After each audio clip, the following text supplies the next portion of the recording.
Sam, you're here to talk to the IBM ISPS group about neuro-hospitality. Right. So what brings you to this group, and what is neuro-hospitality? Well, I think neuro-hospitality is a new phrase that we tried to kind of come up with in anticipation of this great conference, which is, the main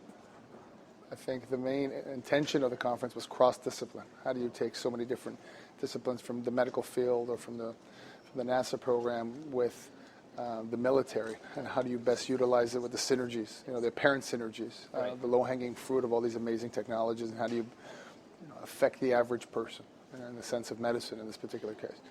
So I guess one of the kind of anecdotal aspects of this could be, how do we use, as developers of hospitality, as people who kind of really think in advance, years and years, how an average person would react to what we design, using the brain and the emotions and all the different parameters through that aspect, and create what you ultimately see, whether it be hotels, whether it be your residential towers, whether it be restaurants, nightlife, so forth and so on, which is all that I do, in addition to making films. So, that world actually does, we try to be proactive in thinking what you would think, and using how your brain recognizes all that, how your brain encapsulates all that.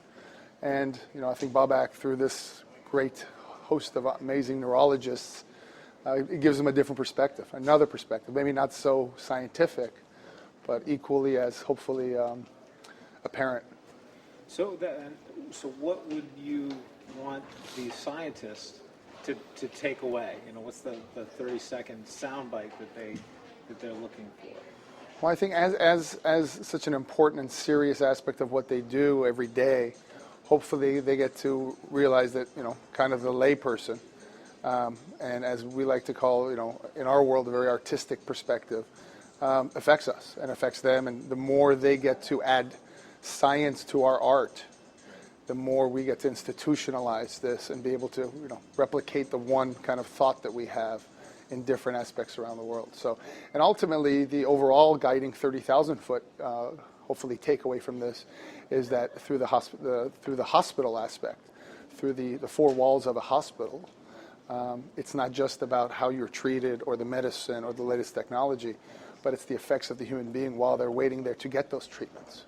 And ultimately, it could be a very good partnership between people like us in our industry and people like them, hospital and doctors and scientists, to be able to really not think about the last thing, which is how the patient actually feels, or their loved ones while they're waiting for them in very unique times, can actually make that a better experience.